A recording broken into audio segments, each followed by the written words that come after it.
दोस्तों आज की इस वीडियो में हम लोग समझेंगे भारतीय संविधान के आधार को। तो दोस्तों सबसे पहले हम लोग समझेंगे कि आखिर संविधान होता क्या चीज़ है। तो देखिए दोस्तों, संविधान किसी भी देश का वो सर्वोच्च नियम होता है जिसके अनुसार से दोस्तों देश के सारे नियम बनाए जाएंगे। और दोस्तों देश में कोई ऐसा नियम, कोई ऐसा काम या कोई ऐसा कार्रवाई नहीं हो सकता जो कि दोस्तों संविधान के नियमों के विरुद्ध में चला जाए।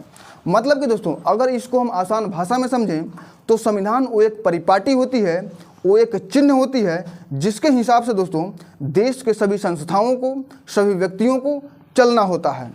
और दोस्तों कोई भी व्यक्ति संविधान के बाहर नहीं जा सकता है। और दोस्तों अगर हम अलग अलग देशों में अगर संविधान की बात करें तो संविधान जो है वो पूरे विश्व में दो प्रकार का पाए जाते हैं। पहला लिखित संविधान और दूसरा अलिखित संविधान। दोस्तों अगर हम अलिखित संविधान की बात करें तो अलिखित संविधान में ये होता है कि समय के हिसाब से दोस्तों वहाँ के कार्यपालिका, न्यायपालिका तय करती है कि क्या होगा और क्या नहीं होगा। और दोस्तों अगर लिखित संविधान की बात की जाए तो लिखित संविधान ये होता है कि पहले सब कुछ लिखित होता है, बस संविधान के नियमों के हिसाब से चलना होता है या चलाना होता है। और दोस्तों भारत की परिप्रेक्ष्य में अगर बात की जाए तो भारत का जो संविधान है वो क्या है, लिखित संविधान है। और दोस्तों भारत का जो संविधान है वो विश्व का सबसे लंबा लिखित संविधान है। और दोस्तों एक चीज़ मैं और आप लोगों को बता दूं कि अध्ययन की सुविधा की दृष्टि से मूल संविधान को 22 भागों में बांटा गया था और अभी अध्ययन की सुविधा की दृष्टि से उसको 25 भाग कर दिया गया है। और दोस्तों दूसरी चीज़, अध्ययन की सुविधा की दृष्टि से अलग अलग भाग में अलग अलग अनुच्छेद हैं। मतलब कि दोस्तों मूल संविधान में 395 अनुच्छेद थे और दोस्तों अभी यह वीडियो बनते समय तक 470 अनुच्छेद हैं। लेकिन दोस्तों मैं आप लोगों को एक चीज़ और बता दूं कि कोई भी अनुच्छेद या कोई भी भाग अगर बढ़ता है तो अलग से उसको नंबर नहीं दिया जाता, उसी भाग में दोस्तों ए बी सी या अ ब स ये सब करके लगा दिया जाता है। जैसे कि दोस्तों अगर मान लिया जाए कि भारतीय संविधान का अगर कोई भी भाग में अगर संशोधन होता है तो मान लिया जाए कि भाग 1 में संशोधन होगा, तो संशोधन होगा तो उसमें कोई नया भाग नहीं जोड़ा जाएगा। जैसे कि भाग 23वां, भाग 24वां ये नहीं जोड़ा जाएगा।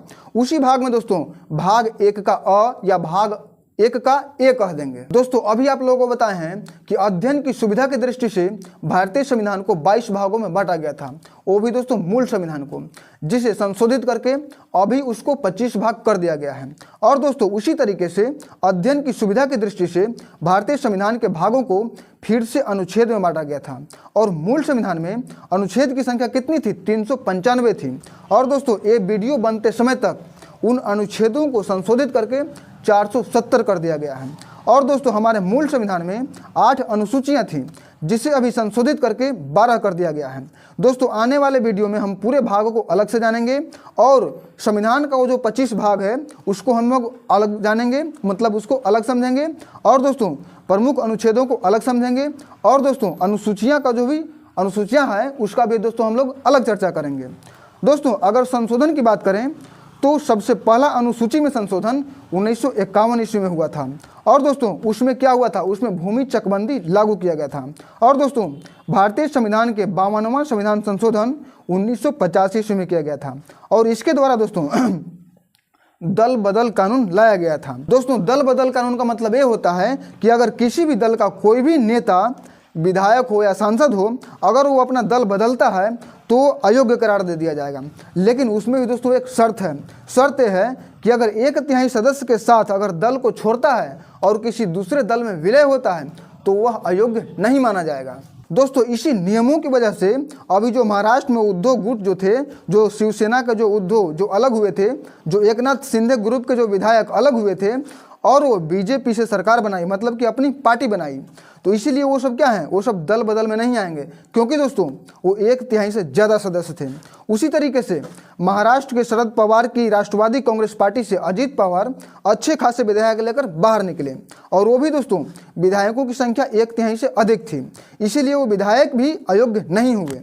दोस्तों भारतीय संविधान में नियम विरुद्ध कुछ भी कम से कम तो ये है कि नहीं चलता है। दोस्तों 73वें संविधान संशोधन द्वारा भारतीय संविधान में 11वें अनुसूची जोड़कर पंचायती राज को संवैधानिक दर्जा दिया गया।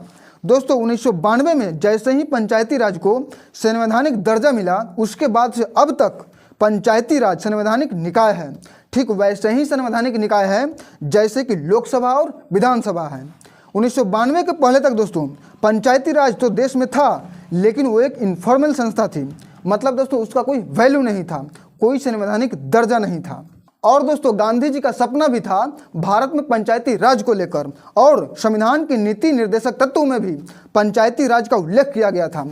उसके बाद संविधान के 74वें संविधान संशोधन द्वारा भारतीय संविधान में अनुसूची 12 जोड़ी गई, जिसका संबंध नगर निकाय से है। दोस्तों नगर निकाय मतलब पार्षद, मेयर, मतलब कि इस टाइप का जितने भी चुनाव होते हैं शहर में, उन सब को नगर निकाय कहते हैं। और दोस्तों उसके बाद 1992 में ही 74वें संविधान संशोधन द्वारा उसको भी संवैधानिक दर्जा प्राप्त हो गया। तो दोस्तों इस तरीके से हमारे जो भारतीय संविधान है उसकी बेसिक जानकारी जो है वो कंप्लीट हुई। तो दोस्तों ये जानकारी आप लोगों को कैसा लगा, अच्छा लगा या खराब लगा, कमेंट जरूर कीजिएगा दोस्तों। तो दोस्तों फिर मिलते हैं एक नए वीडियो में, तब तक के लिए दोस्तों जय हिंद, जय भारत।